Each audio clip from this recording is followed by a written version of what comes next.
नमस्ते भाइयों, क्या हालचाल है आप सबके। और आप सबको गुड मॉर्निंग। एक क्वेश्चन बहुत आ रहा है कि सर अपेयरिंग वाले एपीओ का फॉर्म फिल कर सकते हैं क्या। इसका आंसर दूंगा। एक तरीके से आपके लिए खुशखबरी है। और इसकी क्वालिफिकेशन क्या है मैं आपको बता दूंगा। उसमें मेंशन नहीं है कहीं अपेयरिंग वाले फॉर्म फिल कर सकते हैं, बट आगे चलने दो वीडियो को। और एक क्वेश्चन ये भी आ रहा है कि सर हिंदी इंग्लिश का सिलेबस क्या है, तो उस पर भी बात करेंगे। और एक क्वेश्चन ये भी आ रहा है कि सर आचार संहिता में पेपर हो सकता है क्या, आरपीएससी का हो चाहे यूपी में सिविल जज की वैकेंसी नहीं आई अभी तक, वैकेंसी आ सकती है क्या, या और कोई भी वैकेंसी आ सकती है क्या। तो ये सारे डाउट आपके क्लियर करूंगा। ऑफिशियल चीजें बताऊंगा, ऑथेंटिक चीजें बताऊंगा, अपने मन से कुछ नहीं बता रहा मैं। तो आप समझदार है।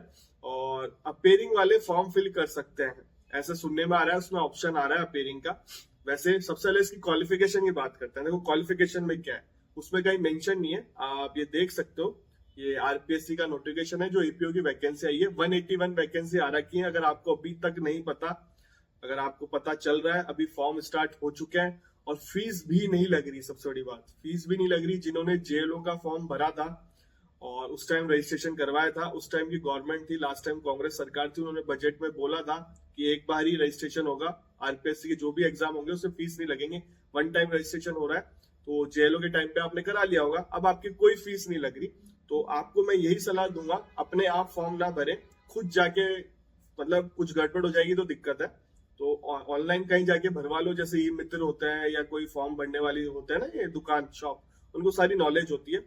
जो राजस्थान से बिलोंग करते हैं, जो अदर स्टेट से हैं, वो खुद ट्राई कर सकते हैं। बहुत ऐसा फॉर्म मैंने हालांकि देखा नहीं अभी तक, तो इतना हार्ड होता नहीं है, इजी होता है सब कुछ। और कई बच्चे घबरा रहे हैं सर पैसे तो लिए नहीं, पैसे तो लिए नहीं। इसलिए नहीं लग रहे पैसे, सब वो कि आपने उस टाइम रजिस्ट्रेशन करवाया होगा। बट सब शर्त यह है कि आपको वो एसएसओ आईडी याद होनी चाहिए। आप फॉरगॉट भी कर सकते हो, अगर आपको याद नहीं है तो फॉरगॉट कर सकते हो। आपके मेल पे आ जाएगी पासवर्ड, फोन नंबर, ये चीज तो होना ही चाहिए आपको कि आपने कौन सी मेल आईडी डाली है, अपना फोन नंबर डाला है। तो आप फॉरगॉट करके भी अपने मेल आईडी पासवर्ड करवा सकते हो।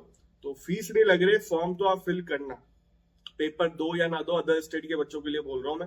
राजस्थान वाले तो फॉर्म फिल करेंगे, बट अदर स्टेट बच्चे वाले भी करेंगे। कुछ बच्चे सोचेंगे फीस लग रही है, हम क्यों फॉर्म फिल करें, पढ़ाई नहीं करी। तो ये गलती मत करना। अभी एग्जाम डेट नहीं आई है, कब होगा एग्जाम अभी तक फिक्स भी नहीं है।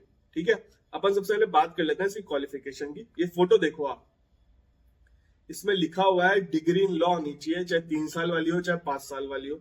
अब डिग्री तो कब आएगी, जब आप पास आउट हो जाओगे। डिग्री इन लॉ मतलब रिजल्ट आ गया होगा तभी होगी ना। अपेयरिंग का तो कोई ऑप्शन ही नहीं है, हिंदी की नॉलेज होनी चाहिए आपकी। बट सुनने में ये आ रहा है कि इसमें ऑप्शन आ रहा है अपेयरिंग का, जब फॉर्म फिल कर रहे हैं बच्चे। कुछ बच्चों ने मुझे बोला भी है, मैं मिला भी, तो उन्होंने बताया कि अपेयरिंग का ऑप्शन आ रहा है। जब अपेयरिंग का ऑप्शन आ रहा है तो फॉर्म फिल कर दो आप लोग। और अपेयरिंग वाले कौन होते हैं मैं आपको बताता हूँ, जो लास्ट ईयर में होते हैं, लास्ट सेमेस्टर में होते हैं, जिनका भी एग्जाम हुआ है। अगर एग्जाम होने वाला है, रिजल्ट अभी तक आया नहीं, एग्जाम हो गया है तो ये अपेयरिंग वाले होते हैं। फॉर्म फिल कर दो अभी, क्योंकि एग्जाम डेट नहीं है कब तक होगा एग्जाम। तो आपके जब डॉक्यूमेंट वेरिफिकेशन कब होता है, इंटरव्यू तो होगा नहीं, मेंस टाइम तक शायद, या आपके डॉक्यूमेंट वेरिफिकेशन के लिए बुलाएंगे, मेंस क्लियर कर लोगे, उस टाइम तक आपका रिजल्ट आउट होना चाहिए। तो अपेयरिंग का ऑप्शन आ रहा है, तो इससे बड़ा और कुछ नहीं हो सकता। बढ़िया बात आप लोगों के लिए। और सबसे बढ़िया, फ्रेशर अप्लाई कर सकते हैं इस वैकेंसी को। पहले एपीओ में एक्सपीरियंस मांगते थे, 2 साल का रजिस्ट्रेशन मांगते थे बार काउंसिल का हमारे टाइम तक, और ये 8-9 साल बाद वैकेंसी आई है। तो इसको मिस ना करे। जो भी अपियरिंग वाले हैं फॉर्म फिल कर देना। ये मत सोचना कि हमने पढ़ाई चालू नहीं करी, उसमें पता नहीं था, क्योंकि यार देखो नोटिफिकेशन में यही चीज ही मेंशन है। बट अभी जब फॉर्म स्टार्ट हुए हैं, 14 तारीख से स्टार्ट हो गए, तो अभी है टाइम, आप फॉर्म फिल कर सकते हो। ठीक है। और 21 से 40 साल है इसकी एज, और एज रिलैक्सेशन भी है। जो राजस्थान की हो, मतलब जितनी भी लड़कियां हैं कहीं की भी, उनको 5 साल का एज रिलैक्सेशन तो होता ही है। और शायद डिवोर्स और विडो चाहे कहीं के भी हो, डिवोर्स वाला सर्टिफिकेट लगता है, डिग्री लगती है, विडो का भी लगता है सर्टिफिकेट, मतलब तो वो फिल कर सकते हैं। उनको रिजर्वेशन भी मिलता है, शायद वो अदर स्टेट की भी हो तब भी रिजर्वेशन मिलेगा राजस्थान में। ये आप क्रॉस चेक कर लेना, कंफर्म कर लेना, रूल्स देख लेना राजस्थान के रिजर्वेशन के रूल।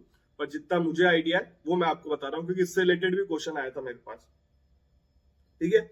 अब बात आती है कि हिंदी इंग्लिश का सिलेबस क्या है। देखो हिंदी इंग्लिश का सिलेबस, अभी आरपीएससी ने जो नया अमेंड किया है, सिलेबस अमेंड हो चुका है एपीओ का, उसमें लॉ का तो पूरा मेंशन किया था कि हिंदी इंग्लिश लिख रहा है, उसमें हिंदी इंग्लिश में सिलेबस नहीं बताया कि ग्रामर आएगी, ऐसे आएंगे, क्या आएगा। अब पता कैसे करेंगे क्या आएगा, तो आरपीएससी खुद अपलोड करेगी। अब ये वीडियो चल रहा है, आप देखो आरपीएससी की अभी तक इस सिलेबस साइट पे एक एपीओ का सिलेबस नहीं आया, और एग्जाम के सिलेबस आ गए। जो वैकेंसी आ रही है, पब्लिक रिलेशनशिप ऑफिसर है, और भी वैकेंसी है, ये प्रोफेसर, ये लेक्चरर की होती है जो, इनके सिलेबस अपलोड कर दिया, अभी एपीओ के सिलेबस अपलोड नहीं करे। इसी साइड पे जेएलओ के भी सिलेबस अपलोड हुए थे, जब जेएलओ की वैकेंसी आई थी उसके बाद अपलोड किया गया था। उसमें नेगेटिव मार्किंग का भी मेंशन होगा, जब वो सिलेबस आएगा पूरे डिटेल में मेंशन होगा कि आपको कैसे क्या रहेगा, सब कुछ होगा। तो एक बार सिलेबस आ जाने दो तभी पता चलेगा। मैं अपने मन से नहीं बता सकता कि क्या आएगा, क्योंकि मेंस पहली बार हो रहा है, एपीओ में पहले मेंस होता नहीं था, तो किसी को भी कोई आइडिया नहीं है ऐसे आएंगे या क्या आएगा, वो आपको सिलेबस से ही पता चलेगा। तो अपना दिमाग ना चलाओ, जो बता रखा है वो पढ़ो अभी, और हिंदी इंग्लिश को जो देखो, आरजेएस की भी वैकेंसी आने वाली है, तो हिंदी ऐसे तो आपको उसमें भी तैयारी करनी है। ग्रामर आती है, दोनों में आती है, हिंदी इंग्लिश की ग्रामर आएगी, आरजेएस में भी आएगी, एपीओ में भी आएगी। प्री तो होने वाला है एपीओ में भी, तो ग्रामर तो लगता है कि हाँ होगा उसमें, हिंदी इंग्लिश की ग्रामर तो होगी। तो ग्रामर तो आपको पढ़नी है, ऐसे की तैयारी भी वैसे करनी है क्योंकि आरजेएस के लिए करनी है। तो ये सारी चीजें। अब बात आती है क्या कि ये पेपर करवा सकते हैं कि आचार संहिता में, इसके लिए अपन चलते हैं ऑफिशियल नोटिफिकेशन है। फोटो देखो आप लोग, इस फोटो का 22वां पॉइंट पढ़ो, मैंने बोला है। देखो, रेगुलर रिक्रूटमेंट है, अपॉइंटमेंट है, promotion through UPSC, state public service commission और staff selection commission, any other statutory authority can continue.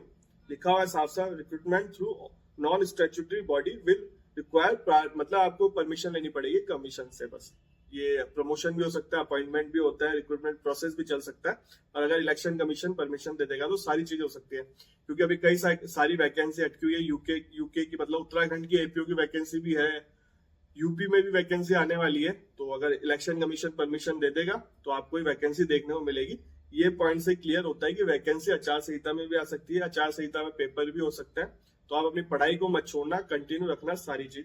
जो भी आपके डाउट थे, क्योंकि इंस्टाग्राम पे बहुत सारे मैसेज आए इससे रिलेटेड, मैं रिप्लाई कर करके थक गया, तो इसलिए वीडियो बनाना पड़ा है मुझे। क्योंकि जब इतने क्वेश्चन आते हैं तो काफी बच्चों के मन में डाउट है, समझ में आता है, तो डाउट क्लियर करना हमारा फर्ज है आपके लिए। तो सारी चीजें ऑफिशियल आपको मैंने बता दी, बाकी आप समझदार हो कैसे पढ़ना है। और कई बच्चे ये भी पूछ रहे हैं सर एपीओ की पढ़ाई कैसे करें। वैसे मैंने वीडियो बना रखे हैं, आप जाके देखो, फिर भी समझ में नहीं आया तो आप मुझे कमेंट करना। अगर ज्यादा कमेंट आएंगे तो मैं एक बार और वीडियो बना दूंगा कैसे पढ़ना चाहिए। और देखो क्या है, पढ़ना तो आपको ही पड़ेगा। कोचिंग कर सकते हो तो कोचिंग कर लो, कोचिंग का प्लस पॉइंट बहुत होती है सारी चीजें। अगर आप फाइनेंशियली कोई प्रॉब्लम नहीं है तो कोचिंग कर लो। अगर आपकी पढ़ाई हो चुकी है तो टेस्ट सीरीज ज्वाइन करो। अगर टेस्ट सीरीज आपको पता करना है तो मैं बता दूंगा आपको, मुझे कमेंट कर देना इंस्टाग्राम पे या मैसेज कर देना, मैं आपको टेस्ट सीरीज बता दूंगा और आपको मैं डिस्काउंट भी दिलवा दूंगा।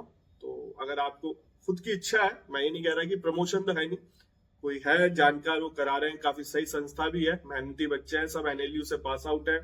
कोई इंटरव्यू दे, मतलब आरजेएस के 2-3 बार इंटरव्यू दे रखे, तो काफी पढ़े लिखे लोग हैं और तो करा रहे हैं, उनको एक्सपीरियंस भी बहुत है।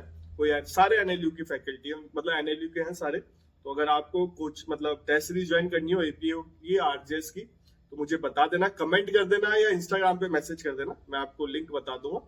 ये साइड में इंस्टाग्राम आईडी आ रही है, मुझे मैसेज भी कर सकते हो, फॉलो भी कर लेना इंस्टाग्राम पे। चैनल को भी सब्सक्राइब कर जाओ, आरजेएस की भी अपडेट देंगे, एपीओ का एग्जाम कब तक हो सकता है उसकी भी अपडेट देंगे, पता करने को बोल रखा है मैंने। जैसे कोई इन्फॉर्मेशन आएगी आप तक पहुंचा देंगे। आपसे मिलेंगे अगले वीडियो में। चैनल के बारे में बता देता हूँ, चैनल पे लॉ से रिलेटेड ही वीडियो आते हैं, लॉ की वैकेंसी हो, सिविल जज की वैकेंसी हो, अपकमिंग वैकेंसी हो, लॉ की कोई भी वैकेंसी हो बताता हूँ, लॉ से रिलेटेड ऑल ओवर इंडिया। तो इसलिए कह रहा हूँ चैनल को सब्सक्राइब कर लो।